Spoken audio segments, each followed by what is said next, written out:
Si è svolto venerdì 25 giugno il convegno Cambiamenti climatici, resilienza e innovazione tra rischi e opportunità, pubblica amministrazione e PMI nel territorio e per il territorio, promosso da Confartigianato Imprese Vicenza e l'Università IUAV di Venezia, con il supporto di Edilcassa Veneto.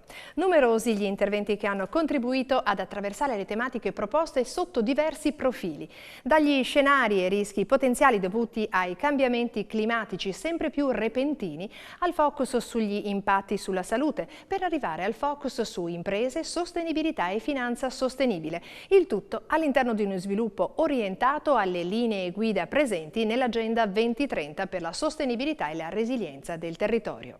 Importante dunque il ruolo di Confartigianato Imprese Vicenza, che ha scelto di dedicare una delle aree strategiche di attività a tali aspetti, destinati a generare un impatto crescente sul tessuto sociale ed imprenditoriale del nostro territorio.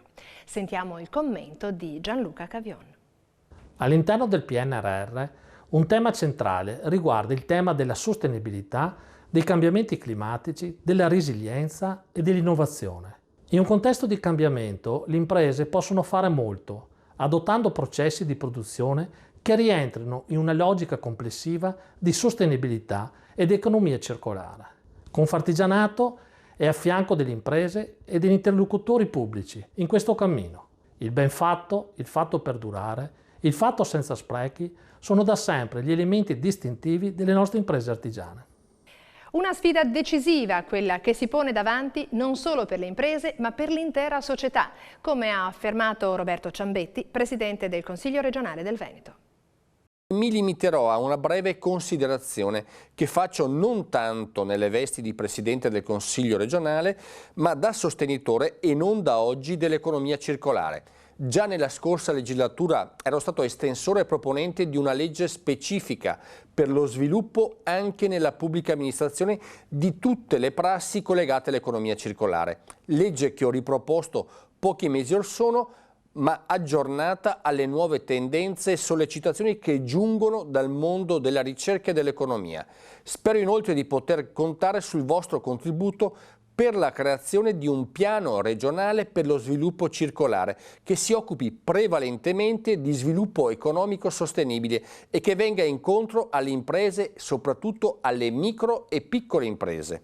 Diceva Mahatma Gandhi che dobbiamo diventare il cambiamento che vogliamo vedere. Il cambiamento dunque deve nascere innanzitutto dentro di noi e oggi più che mai dobbiamo sentire forte la necessità di cambiare. In caso contrario sarà la storia a costringerci a cambiare.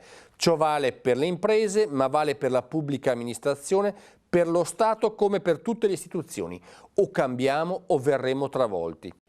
Attenzione all'ambiente non si traduce solo in costi aggiuntivi per le imprese, anche per quelle di piccole dimensioni, ma può costituire un'occasione di crescita e di innovazione, grazie ai fondi messi a disposizione dagli enti locali e nazionali. Confartigianato Imprese Vicenza ha deciso di giocare un ruolo importante da protagonista nell'ambito della transizione ecologica e della lotta ai cambiamenti climatici. In questo contesto riteniamo che il dialogo con le pubbliche amministrazioni del nostro territorio sia un elemento fondamentale ed imprescindibile, e questo è stato anche oggetto del convegno che abbiamo realizzato il 25 giugno scorso proprio per trattare il tema dei cambiamenti climatici.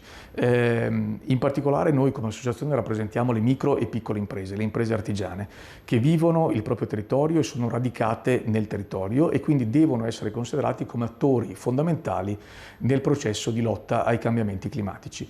Ci proponiamo, grazie al fatto che siamo fortemente presenti sul territorio con 21 sedi e con 15.000 soci, di fungere anche da interfaccia tra la pubblica amministrazione e le imprese, soprattutto chiaramente quella di più piccola dimensione, che in questo percorso hanno bisogno di essere accompagnate ed assistite, proprio perché la dimensione aziendale è un elemento critico quando affrontiamo questo tipo di tematiche.